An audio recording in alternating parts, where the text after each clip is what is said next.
My sister destroyed my $95,000 newly renovated guest house during a weekend party, and my parents defended her. She was just having fun. Stop making everything a problem. I looked at the damage, nodded, and said nothing. 3 days later, Dad opened the $18,700 repair estimate at breakfast. Then he reached the last page and suddenly stopped reading. The front door was open, wide open. The frame had a scuff mark at hip height where something heavy had been carried through without care, and the porch railing was cracked at the second post, the one I had replaced myself 11 months ago with pressure-treated pine and 3 coats of sealant. I had been gone 3 days. Commercial inspections upstate, 4 buildings in 2 counties. I drove 400 miles back to a guest house I had spent 2 years and $95,000 rebuilding from a shell. The property had been a dilapidated cottage when I bought it, on a half-acre of county road frontage 3 miles from my parents' place. I gutted it down to the studs and rebuilt everything: framing, plumbing, electrical, drywall, flooring, kitchen, both bathrooms. 2 years of weekends and vacations and every dollar I could save from a $54,000 salary. The building was mine in a way that nothing else in my life was after the divorce. The smell hit me at the doorway. Stale beer and something burned. The kitchen island countertop was split down the center, a diagonal crack running from one edge to the other where something heavy had been dropped or slammed flat. Whoever did it had not wiped up the residue, a sticky ring of dried liquid around the fracture. The bathroom mirror was shattered, pieces still sitting in the sink basin like someone had hit it with a fist or an elbow and walked away without sweeping up the glass. The storage rack in the back room had collapsed forward, pulling 2 shelves down with it and scattering tools, hardware, and boxes across the floor in a heap that reached the doorframe. Above the kitchen, a dark water stain was spreading across the ceiling from a burst fitting in the upstairs plumbing line. The water had been running long enough to soak through the subfloor and warp the drywall below it into a soft, discolored bulge that sagged toward the pendant light fixture. I touched the bulge with 2 fingers and felt the drywall give. Another day of pressure and the ceiling would have opened. The water was pooling somewhere above, sitting on wood I had installed myself, warping joists I had measured and leveled with a 4-foot bubble level over a weekend in March. I almost called the police from the doorway. My phone was in my hand, and the number was half dialed before I stopped myself. Not because I did not want to report it, because I wanted to see their faces first. I wanted to stand in my parents' kitchen and say the words out loud and watch what happened. My hands did what they had done for 7 years on the job. They inventoried.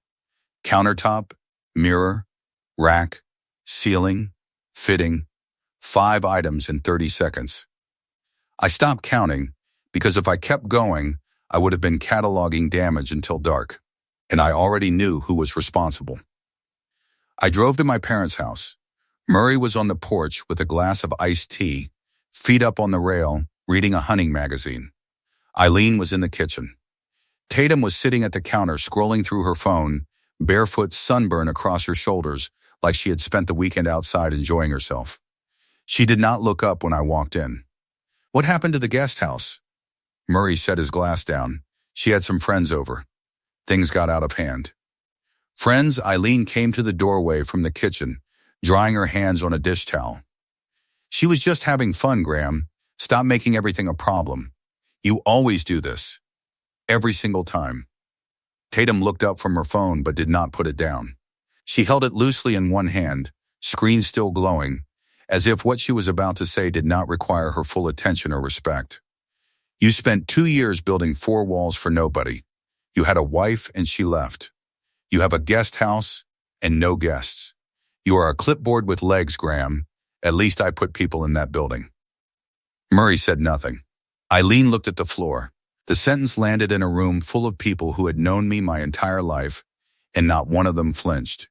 Not one of them said that was enough, or she should not have said that, or maybe the man whose property was destroyed deserves better than a lecture about his divorce. They let it sit in the air like it was a reasonable observation about a reasonable situation. Clipboard with legs. That was what my family thought my profession meant.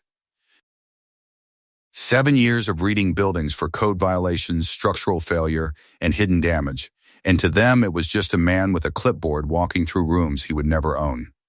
The guest house sat 3 miles from my parents' property on the same county road.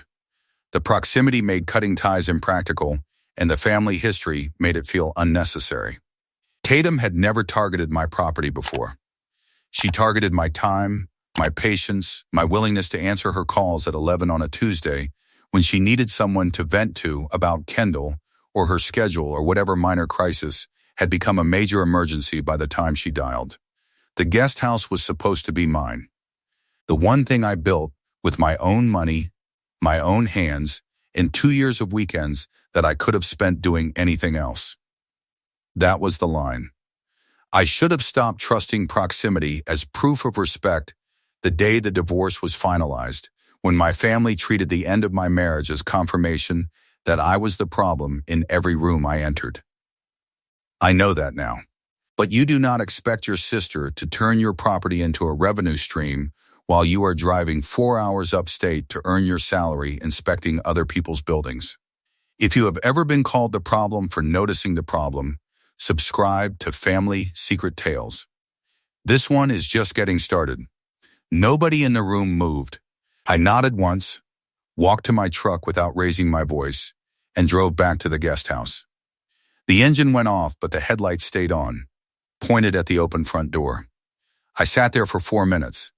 The porch light I had wired myself was still burning, running electricity for a house full of broken glass and burst pipes and the stale smell of 30 strangers. Then I picked up my phone and texted Briggs one line. I need you here tomorrow morning. Bring your camera. Briggs pulled into the driveway at 7 the next morning.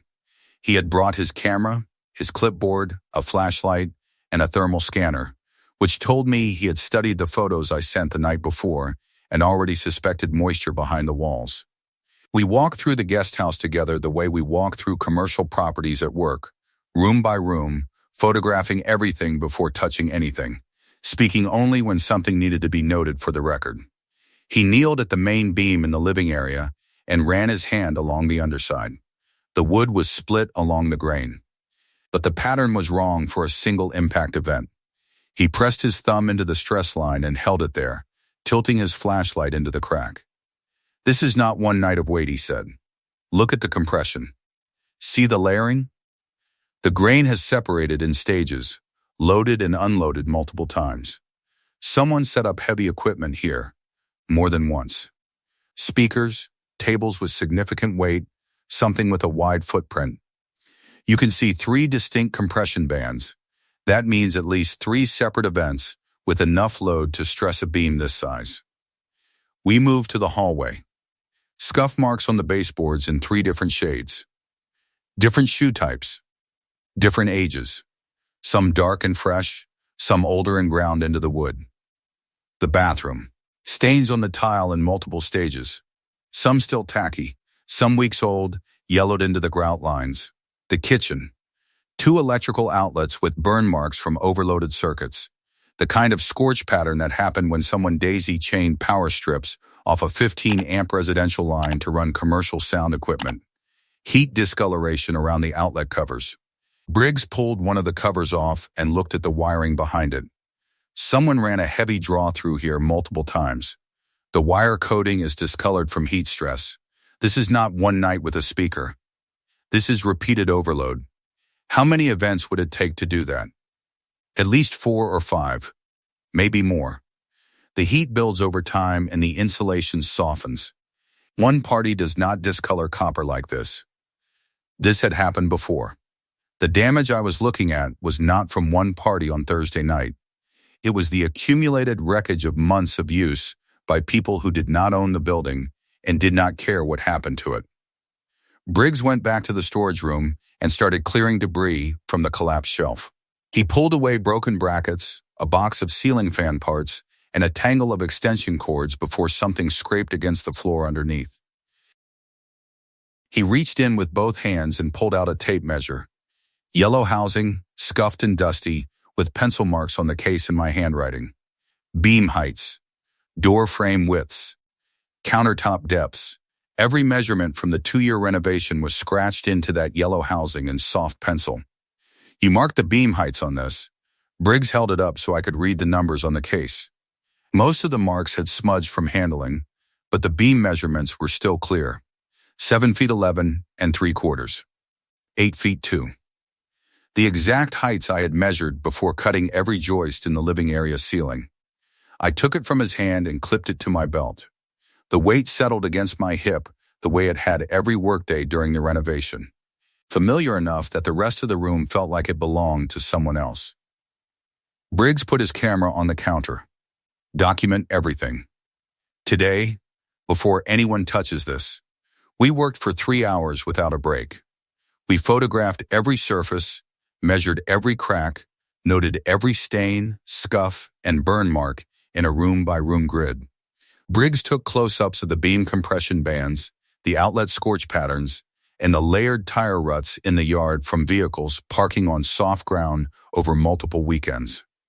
The thermal scanner picked up moisture behind the living room wall, spreading from the burst fitting above. We said maybe 20 words in 3 hours. The work was the conversation. 2 inspectors reading a building the way it was meant to be read. Around 1 in the afternoon, a man crossed the road from the property opposite mine and walked up the gravel driveway.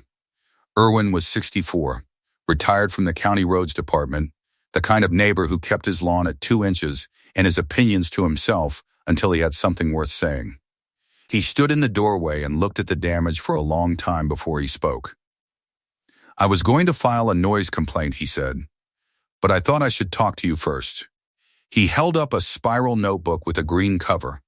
The pages were lined, and every entry was handwritten in blue ballpoint. Dates down the left margin.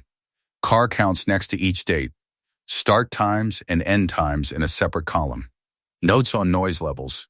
10 weekends, he said. Going back to April. The last one was Thursday. 30 cars. Music until 2 in the morning. I could hear the bass from my bedroom with the windows closed and the box fan running. Thursday was 2 days before I drove back.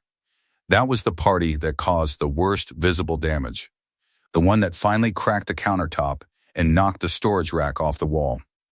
But the other 9 weekends were what compromised the beam, overloaded the electrical, and wore the baseboards down to raw wood. The structural failure was cumulative. It was not one night. It was a business. Irwin flipped back to the first page. April 12th. 8 cars. Done by midnight. I did not think much of it at the time. Figured you had company. He turned to the next entry. April 26, 12 cars. Then it got bigger. By July, they were pushing 25 cars on a Friday night. Different cars every time.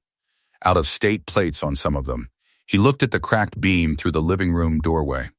I thought about coming over and saying something earlier, but I did not know your schedule well enough to know when you were here and when you were not. The people running the events always seemed to have a key. I assumed you knew. He closed the notebook and tapped the cover with one finger. I have dates, car counts, and approximate noise levels for every event. I wrote it down because I was going to file formally with the county if it kept up. Now I would rather give it to you. I asked if he would be willing to sign a written statement. "I will type it up tonight," he said. "Bring it by tomorrow morning, signed and dated. You should have it on paper." That evening, Murray's truck pulled into the driveway and parked behind mine, blocking me in. He walked into the guest house without knocking, which was the kind of thing Murray did when he believed a situation was his to manage. He looked at the damage. He looked at the photographs Briggs and I had taped to the kitchen wall in rows for reference. He looked at me. His face was set the way it always was, when he had made a decision before arriving and just needed everyone else to agree with it. "I talked to my guy," he said. "A buddy of mine does contracting work. He drove out here this afternoon and looked at it. $6,000 he can start Monday, materials included. We get this wrapped up before anyone makes it into a bigger deal than it needs to be. $6,000. For a cracked structural beam, a burst plumbing fitting, a split countertop, shattered tile and mirror, burned electrical outlets, and water damage to the ceiling and subfloor. $6,000 was not a repair estimate. It was a number designed to make the conversation small enough for Murray to control. "Your guy is not touching my property." Murray's jaw set. "You are making this bigger than it needs to be, Graham. It was one party. Your sister feels terrible about it. She did not look terrible yesterday. She looks sunburned. She is 24 years old. She made a mistake. My guy can fix the damage, and we move on." That is what families do. Your guy looked at a cracked structural beam and quoted 6,000. Murray crossed his arms. "He has been doing this for 20 years. Is he licensed?" Murray did not answer. He looked at the photographs on the wall again, the index cards with Briggs's notes underneath each one. Beam compression, layered, multiple load events, outlet scorch, overloaded circuit. He could read those notes as clearly as I could. "Get your own estimate if you want," he said, "but do not turn this into some kind of legal situation. She is your sister." "It was not one party, Dad." He waited for me to explain. I did not. Irwin's notebook was in the kitchen drawer behind me. But Murray did not need to know that yet. He did not need to know about the 10 dates, the car counts, or the out-of-state plates. He just needed to know that his $6,000 number was not going to stand. Murray stood there for another 10 seconds, looking at the photographs on the wall, reading the damage notes Briggs had written on index cards beneath each photo. His eyes moved from the beam photo to the outlet burns to the water stain. He was reading the building the way I read buildings for a living, and I could see the moment he understood that a patch job was not going to cover what was on those walls. He walked to his truck, backed out of the driveway, and left without closing the front door behind him. A patch job would have covered the structural damage behind fresh drywall. The beam would still be splitting, the footing would still be shifting, and I would carry the liability for everything Murray's contractor hid. I had inspected enough buildings to know how that ended. Murray was not just defending Tatum. He was erasing evidence. He had given her the key, he knew about the rentals, and his contractor was designed to cover the proof before I could document it. Monday morning, I called a licensed contractor I had worked with on inspection referrals for 3 years, a man whose repair estimates I had cross-referenced against my own findings on more than 20 commercial properties. He arrived by 9 with a helper and a van full of diagnostic equipment. I walked the property with him from the foundation up, pointing out the structural concerns Briggs and I had documented, showing him the photographs taped to the kitchen wall. He spent the first hour under the house with a flashlight and a moisture meter, checking the footing where the beam met the foundation. When he came out, his knees were dirty and his face was flat. "The footing has shifted," he said, "not from settling, from lateral load. Someone put repeated downward pressure on the beam above, and the force transferred through the post to the footing. It will need to be repoured." "Can you put a timeline on the damage? How long this has been happening?" "The compression pattern in the beam suggests at least 3 to 4 months of repeated loading. The footing displacement is consistent with that. This was not one event." He spent the next 3 hours inside every room, measuring damage, photographing surfaces, and tracing the burst plumbing fitting back to its origin in the upstairs line where a coupling had cracked from vibration. I followed him with the tape measure clipped to my belt, pulling it out when he needed a dimension, reading back measurements from the pencil marks on the housing when he asked for the original specs. I was measuring my own destruction with the same tool I had used to build every surface he was documenting as damaged. His report came back that afternoon in an email with his license number in the header and photographs matched to each line item.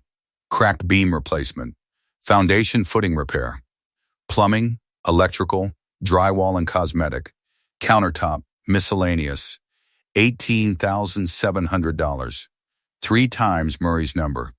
Because Murray's number was never meant to fix the building. It was meant to make the building stop telling the truth about what had happened inside it. If you just felt your stomach drop, like and subscribe to Family Secret Tales. You are going to want to hear the rest of this. That afternoon, I sat at my kitchen table and typed the guest house address into a rental platform search bar. I did not know what I expected to find. A mention, maybe a comment on someone's social media. What loaded on the first result was worse than anything I had imagined. Tatum's profile photo. A smiling headshot recent. The listing title, Rustic Retreat. Renovated kitchen. Modern bathroom. Wraparound porch. $700 per night. Minimum 2-night weekend booking. 12 5-star reviews stretching back to April. Co-host, Kendall. The interior photos were my kitchen island, my tile work, my porch railing, my living room with the beam I had measured and cut myself. One photo showed the countertop before it cracked, clean and whole and gleaming under the pendant lights I had wired. Another showed the bathroom mirror intact, reflecting the tile pattern I had laid one piece at a time over a 3-day weekend in January. Everything I had built with my hands and my savings was being sold by the weekend to strangers who left reviews calling it charming and praising the beautiful woodwork. The co-host was listed as Kendall, Tatum's closest friend. Kendall had managed the bookings, the guest communication, the turnover cleaning between weekends. The listing had a 98% response rate. This was not impulsive. This was a system. I read the reviews. One guest wrote that the kitchen was clearly renovated by someone who cares about craft. Another praised the hot water pressure, which made sense because I had replaced the water heater myself and upsized the supply line. Every compliment was directed at work I had done on weekends when I could have been doing anything else, paid for with money I had saved by skipping every shortcut most people in their 20s take for granted. I went through every page, screenshots of the listing, the reviews, the pricing history, the host profile, the co-host profile, and every interior photo of my property went into a folder. The folder went onto a second drive as backup. If Tatum deleted the listing by morning, the evidence would exist in 2 places. Then I did the math. 12 weekends at $700 per night. 12 times 700 was $8,400 at the floor. Tatum and Kendall had split the revenue. Kendall took $1,200 as her management cut. Tatum kept $7,200 over 6 months. From a property she did not own, did not maintain, did not insure, and did not have permission to enter. A property that cost $95,000 and 2 years of weekends to build. A property whose owner earned $54,000 a year driving upstate to inspect other people's buildings while his sister turned his investment into her income. I sat with that number for a while. $8,400. It was not a fortune, but it was every dollar earned from surfaces I had tiled, beams I had measured, countertops I had cut twice to get right. Every review that praised the woodwork was praising work Tatum watched me do from the driveway on Saturdays, holding her phone, never offering to help carry lumber or hold a level. She was just having fun. That was what Eileen said. Fun that generated $8,400 from a building someone else built, with money someone else earned, on land someone else owned. I called Yolanda that evening. She was a real estate attorney referred through a colleague who handled property disputes. I sent her everything in a single email: the contractor's report, the platform screenshots, Irwin's written statement, Briggs's photographs, and my own documentation with dates and measurements. How solid is the property damage claim? I asked. With a licensed contractor's report and a witness statement, it is strong. The rental income recovery is even stronger. She listed your property without consent and collected revenue. That is straightforward, unauthorized use. Can I name my father on the demand? If he provided access knowing you did not consent, yes, he is jointly liable for enabling the unauthorized entry. I would name both of them. Do it. I need it by tomorrow afternoon. She told me she could have a draft ready by end of day Tuesday. Tuesday morning, I drove to the county sheriff's office before it opened and waited in the parking lot until the front desk unlocked at 8. The deputy who took my report was a woman in her 50s who had been doing intake long enough that she did not react to anything I said until I got to the rental listing. I laid out the documentation on the counter in order. Photos of the damage, organized by room. The contractor's itemized report with his license number. Irwin's signed statement with dates, car counts, and noise levels for 10 weekends going back to April. The deputy looked through the photos and asked standard questions. When did I leave? When did I return? Who had access? I answered each one. Then I showed her the listing screenshots. She looked at the profile photo and the interior photos of my kitchen, my porch, my bathroom. She looked at the 12 reviews. And you are the property owner? I am. I have the deed, the tax records, and the insurance policy. The listing uses interior photos from my renovation. She assigned a case number and filed the report. This will be on file for civil or criminal follow-up, she said. If the situation escalates, you have a paper trail. A detective may contact you if we need additional details. I thanked her and left. Every crime needs a record, and what Tatum and Kendall had done was 6 months of unauthorized commercial use of someone else's real estate. Yolanda sent the demand letter draft by 3 the next afternoon. The total, $18,700 for damage, plus $8,400 for unauthorized rental income, $27,100. The letter named Tatum as the person who listed, rented, and profited from the property, and Murray as the person who provided access knowing the owner had not consented. I approved the final letter at 4 and told Yolanda to prepare it for certified mailing the following morning. She confirmed both names, both addresses, and the 30-day response deadline. Then I sat at my kitchen table and printed 4 pages. The first 3 were the professional damage assessment, itemized, photographed, signed by the licensed contractor with his credentials in the header. Page 4 was the rental listing screenshot. Tatum's profile photo. 12 reviews, $700 a night. Interior photos of my kitchen, my bathroom, my porch. Co-host, Kendall. I put all 4 pages into a manila envelope and sealed it. Then I called Murray. I have the repair estimate. I want to show you and Mom the numbers tomorrow at breakfast. His voice relaxed. Good. I will talk to my guy about getting started. He said Thursday would work. He thought the envelope contained his version of the story.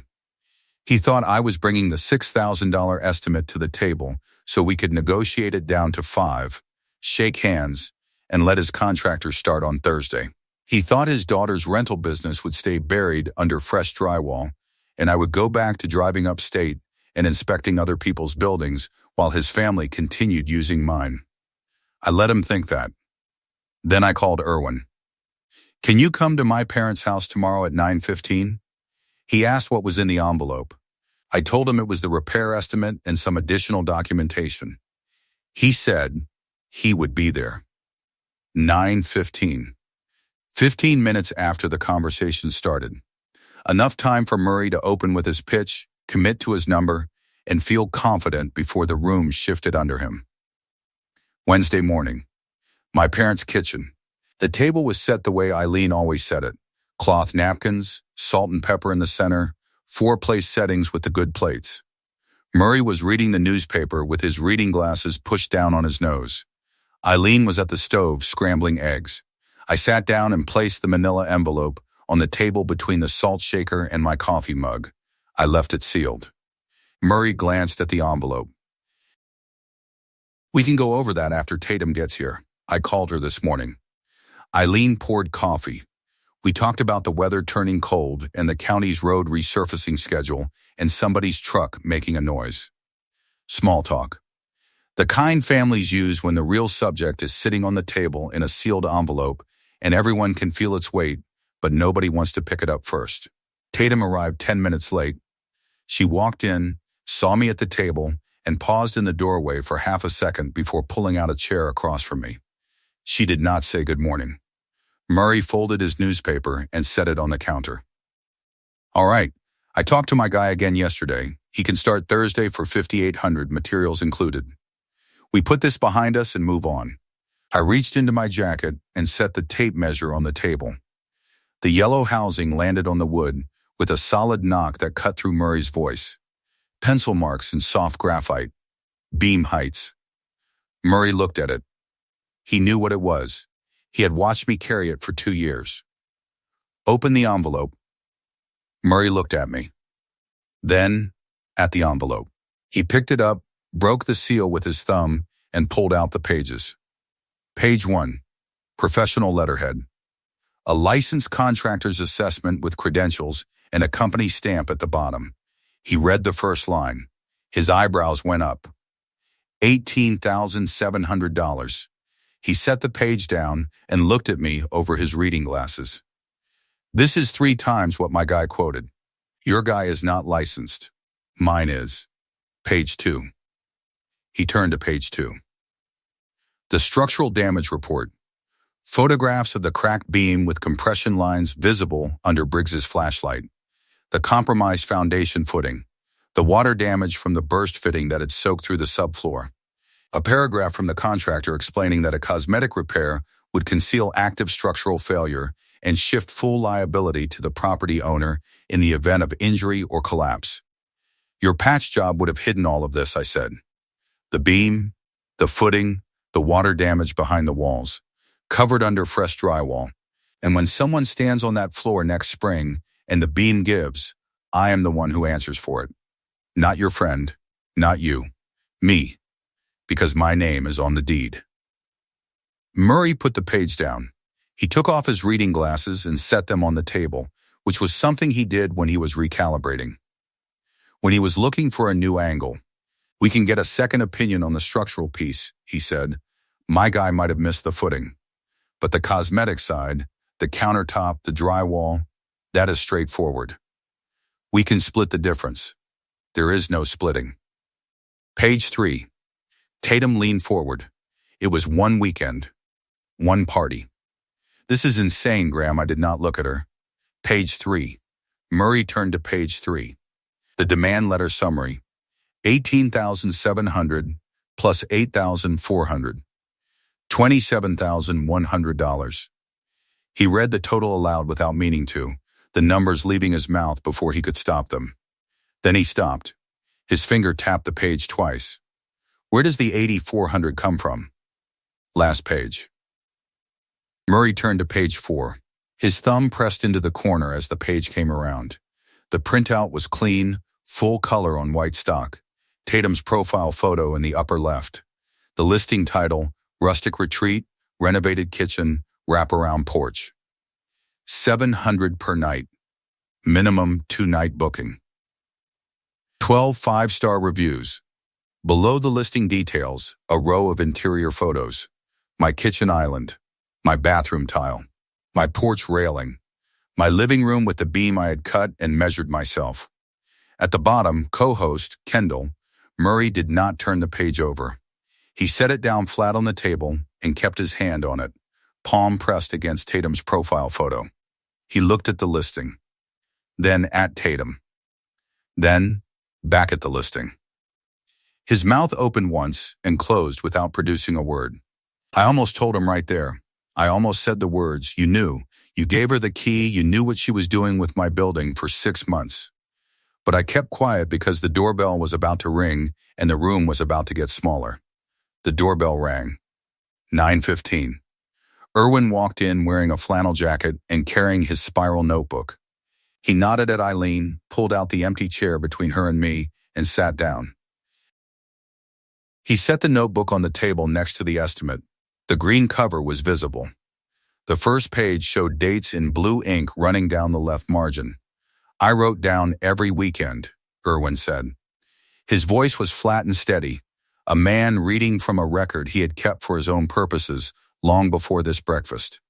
10 events over 6 months. I have dates and car counts for each one. Tatum's voice jumped half an octave. You were spying on me? Irwin folded his hands on the table. I was going to file a noise complaint. Now I do not need to. He looked at the listing page on the table. Is that the rental listing? Nobody answered him. That was answer enough. Eileen had not moved from the counter. Her right hand gripped the edge of the laminate behind her. She was looking at the listing screenshot from where she stood, reading it upside down. She could see Tatum's name. She could see the interior photos of the building her son had built. You rented my property without my permission, I said. I kept my voice at the same register I used on job sites when pointing out code violations to builders who already knew what they had done wrong. You kept the income. You damaged the structure. And you, I looked at Murray, gave her the key. Murray's voice came out low and tight. I was trying to help your sister get on her feet by giving her a key to my property without asking me. She needed something, Graham. She was barely making rent. She was making $700 a weekend from my guest house. She was not struggling. She was operating. Murray opened his mouth and closed it. Eileen's spatula was still in her hand, eggs cooling on the stove behind her. Nobody was eating. Tatum straightened in her chair. It was Kendall's idea. She set up the listing. She handled everything, the bookings, the guests, the cleaning. I just let her use the space. You just let her use my space. My property. Without my knowledge. Tatum's jaw tightened. You were never there, Graham. The place sat empty every weekend you were upstate. Every single weekend. Nobody was using it. That does not make it yours. I did not say it was mine. The listing says otherwise. Your photo. Your name. Your 5-star reviews. Tatum's eyes went to Murray, looking for backup. Murray was staring at the listing screenshot. He was looking at the 12 reviews. The ones that proved this was not one impulsive weekend, but a 6-month operation that he had enabled with a key he had no right to share. Dad, say something, Tatum said. Murray did not look up. His thumb pressed into the edge of the page. Kendall is named in the demand letter. So are you. So is Dad. Tatum's voice cracked for the first time. You are going to sue your own family over a guest house? You rented my guest house to strangers for 6 months and kept every dollar. That is not a family disagreement. That is theft of use. Irwin shifted in his chair but did not speak. You told me I built 4 walls for nobody, I said. You told me at least you put people in my building. You did. Paying guests. For 6 months. And you put $27,000 of damage under your own name. You called me a clipboard with legs. That clipboard documented every weekend. 12 rentals. $8,400. The last page is yours, Dad. The kitchen was still. Eileen reached for the listing page. Murray slid it away from her hand without looking up. Her hand stayed flat on the wood, empty. The demand is $27,100. Yolanda mailed it yesterday. You have 30 days. If the check does not arrive, Yolanda files a civil suit on day 31. Your names go on a public court record. Property fraud. Unauthorized commercial use. The choice is yours. Murray set the page down. His jaw worked once, a single grinding motion that moved through his face without producing sound. His shoulders rounded forward, curving in like a man absorbing a blow that had already landed. He pushed his chair back from the table, but did not stand. His hands went flat on the wood, one on each side of the estimate, and they stayed there. He stared at a point on the table between the salt shaker and the sealed envelope, looking at nothing. Tatum was on her feet now, both hands gripping the back of her chair, knuckles white against the wood. She was looking at Murray, waiting for him to speak, to negotiate, to call his contractor, to make it go away the way he always made things go away for her. Murray did not look at her. Behind them, Eileen turned the stove off. She untied her apron, folded it once and set it on the counter beside the cold eggs nobody had touched. Then she walked out of the kitchen without a word. She did not defend her daughter. She did not comfort her husband. She left the room the way a person leaves when they have known the truth longer than anyone and can no longer stand in the same room with it. Irwin closed his notebook and stood. He looked at Murray. I have lived on that road for 20 years, Murray, when I saw the cars and heard the noise. I thought strangers were breaking into your son's property. He tucked the notebook under his arm. I did not know the people breaking in were his own family. Murray's face went dark, but he had no answer. Irwin nodded once at me and walked out the front door. I picked it up from the table, clipped it to my belt, and walked out of the kitchen. 2 days later, Murray called. His voice was rehearsed, each word placed where he wanted it, the way a man talks when he has been practicing in the truck on the drive home. If you send that demand letter, I will tell the family you are suing your own sister. I will tell them this is about the divorce, that you are bitter and alone and you want everyone else to suffer for it. Every cousin, every aunt, every person at Thanksgiving will know what kind of person you are. Is that what you want? Is that the hill? The demand letter was mailed this morning, certified. You can tell the family whatever you want. Yolanda included your name on page 3. There was a pause. I could hear the truck engine in the background. He was sitting in his driveway. Graham, I hung up. He did not call back. The demand arrived at Tatum's apartment by certified mail 4 days after the breakfast. She opened it at her kitchen counter, standing, the way people open mail they are not expecting to be afraid of. $27,100. Her name on the first page, spelled correctly, with her address. Murray's name on the third, with a paragraph explaining his liability as the person who provided unauthorized access to the property. She called Murray that evening. Did you see this? Murray told her I was bluffing, that no brother actually follows through on a legal demand against his own family. It is certified mail, Dad, both our names. Itemized. 30-day deadline. Murray was quiet for a long time. Then he asked the question that mattered to him most. How much of the total is mine? All of it. We are both named, jointly liable. He cannot do that. It is certified mail, Dad, with an attorney's signature. He already did it. The $8,400 she had earned from the rentals was now a line item in a legal demand. The side hustle she had bragged about was now a liability with an attorney's signature at the bottom. Tatum tried calling Kendall 4 times that Friday. Every call went straight to voicemail. She texted, "We need to talk about this." No reply. She texted again, "This is your listing too, Kendall.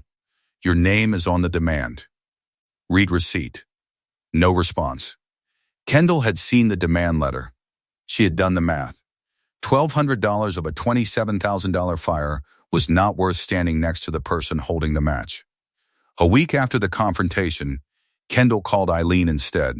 She told her everything. The listing, the weekend bookings, the guest communications she had managed, the $1,200 she had taken as her cut. She told Eileen because she was afraid of the demand letter and wanted someone in the family to know her side before a lawyer made it worse. Eileen listened without interrupting. She already knew. She had known since the summer.